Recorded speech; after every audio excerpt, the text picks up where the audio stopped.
ने तुझे जमे हुए खून के लोथड़े से पैदा किया।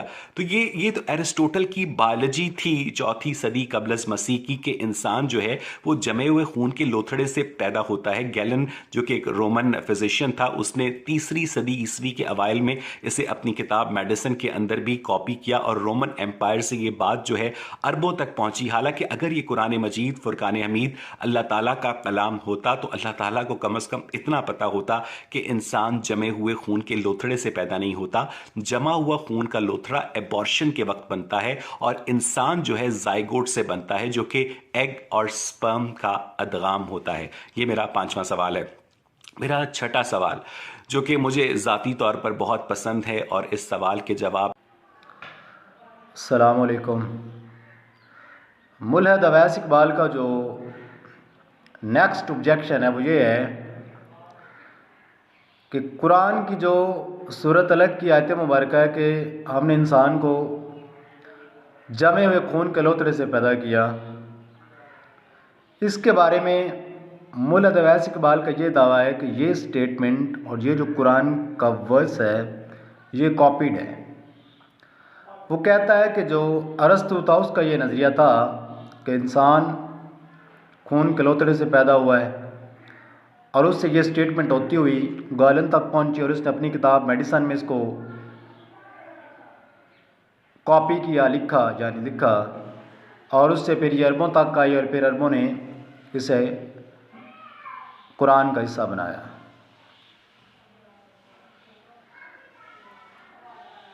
फिर वो ये दावा कर देता है नेक्स्ट मुल्हद अवैस इकबाल कि जो इंसान है वो स्पर्म और एग की फर्टिलाइजेशन से पैदा होता है, जिसे जाइगोट कहते हैं, ना कि खून के लोथड़े से पैदा होता है। और वो यहाँ पे खुदा पर भी तनकीद करता है और वो कहता है कि जो खून का लोथड़ा उस वक्त बनता है जब अबॉर्शन होती है।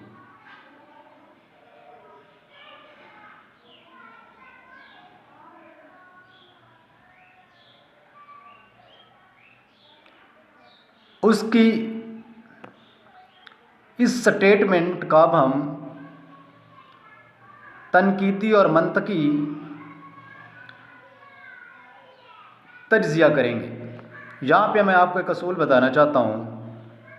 मिसाल के तौर पे अगर एक बात मैं कहता हूँ और वही बात कोई और इंसान भी कहता है जो बात मैंने की है, तो ये ज़रूरी नहीं है कि जो मैंने बात की है वो मैंने उस इंसान से सुनी है जो उसने मुझसे पहले की है। ये इम्कान हो सकता है कि जो बात मैं कर रहा हूँ शायद कि मैंने उसी से सुनी हो और मैंने यहाँ पे आके आपको बता दी हो। ये इम्कान हो सकता है, और जब इम्कान हो तो हम एनालिसिस करते हैं। और जो मैं करने लगा हूँ कि क्या वाकई कुरान की ये आयत कॉपीड है, गालन की कॉपी है या अरस्तु की कॉपी है। तो सबसे पहले तो मैं जो अरबी लफ्ज़ से अलग यानी अलका उसके आपको मानी बताऊंगा। उसके जो मशहूर मानी है वो है 3: खून का लोथड़ा, जोंक निमा और चिपकने वाली चीज़। अवैस इकबाल साहब ने सिर्फ लफ्ज़ अलग का एक मानी बताया है, बाकी 2 मानी उसने नहीं बताए। हालांकि जो पहला मानी है वो है खून का लोथड़ा, जो दूसरा वो है जोंक निमा, और जो थर्ड नंबर पे है वो है चिपकने वाली चीज़। अब हम आते हैं अरस्तु के नज़रियात की तरफ, गालन के नज़रियात की तरफ और कुरान के नज़रियात की तरफ कि इनके एम्ब्रियोलॉजी के बारे में क्या नज़रियात थे और इन्होंने क्या क्या स्टेजेस पेश की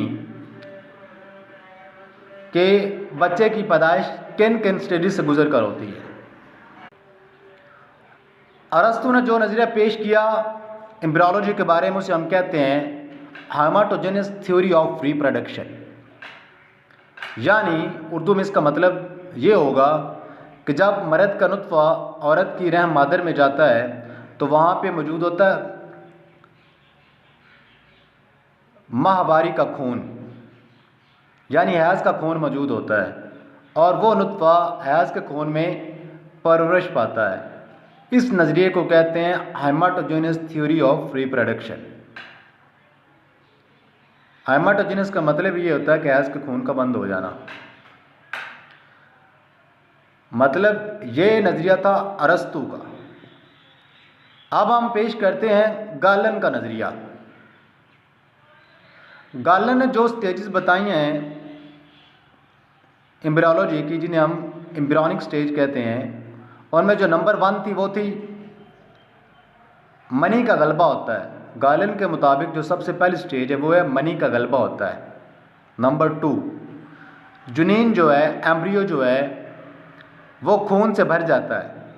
नंबर 3 पे वो कहता है कि जो इंसानी अज़ा हैं, कुछ का खाका ज़ाहिर होना शुरू हो जाता है लेकिन कुछ गैर तरक्की याफ्ता रहते हैं। लेकिन 4th स्टेज पे जाके ये सब कंप्लीट हो जाता है और बच्चा तश्कील पा जाता है, जिसे आप चाइल्ड कह सकते हैं। उसके अलावा भी वो ये नज़रियात पेश करता है कि औरत से भी मादा मुनव्विया खारिज होता है। साथ उसका ये भी नज़रिया था गालन का कि जो जुनीन है, एम्ब्रियो है, जो वो इस तरह तश्कील पाता है जिस तरह पनीर जमता है, पनीर जम जाता है। हमने आपको अरस्तू की थ्योरी पेश की, फिर गालन का नज़रिया पेश किया। अब हम आपको पेश करेंगे कुरान का नज़रिया कि कुरान कौन कौन सी एम्ब्रियोनिक स्टेज पेश करता है। नाज़रीन कराम, अब हम आपको ग्लोरियस कुरान की एम्ब्रियोनिक स्टेजेस बताएंगे। कुरान की जो एम्ब्रियोनिक स्टेजेस हैं वो बिल्कुल जदीद मेडिकल साइंस से मुताबिकत रखती हैं और ये आप इलेक्ट्रॉन माइक्रोस्कोप से, पिक्चर से भी वेरीफाई कर सकते हैं आप। और ये जो कुरान की एम्ब्रियोनिक स्टेजेस हैं ये प्रूव्ड है, मतलब ये प्रूव्ड हो चुकी हैं, ये फाइनल है। कुरान जो एम्ब्रियोनिक स्टेजेस पेश करता है उनमें नंबर 1 पे है नुत्फ़ा। नुत्फ़ा से मुराद वो कलील मादा होता है जिससे बच्चा पैदा होता है। नंबर 2 पे है मखलूत नुत्फ़ा, यानी जो फीमेल है उसका एग और जो मेल है उसका स्पर्म, जो दोनों का कॉम्बिनेशन होता है उसे हम ज़ाइगोट बोलते हैं शायद। नंबर 3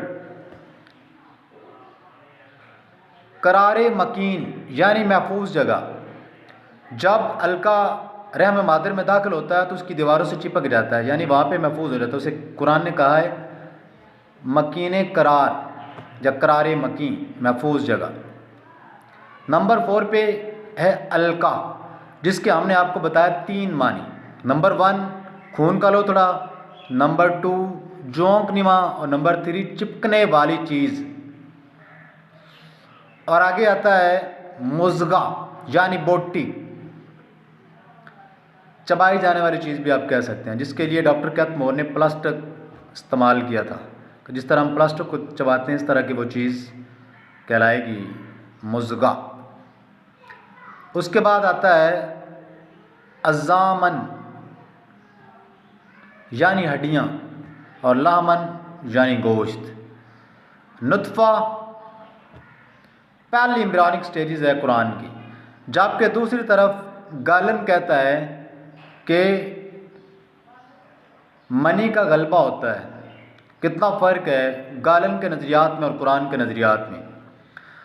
जो अरस्तू का नज़रिया है एम्ब्रियोलॉजी के बारे में और जो गालन का नज़रिया है एम्ब्रियोलॉजी के बारे में और जो कुरान का नज़रिया है एम्ब्रियोलॉजी के बारे में, वो आप आसानी से इन तीनों के दरमियान फ़र्क मालूम कर सकते हैं। इन तीनों के नज़रियात आप पर अयां कर देंगे कि कुरान ने गालन की कॉपी नहीं की। मुल्ला दवैस इकबाल ने ये बिल्कुल कुरान पर इल्ज़ाम और झूठ बोला है।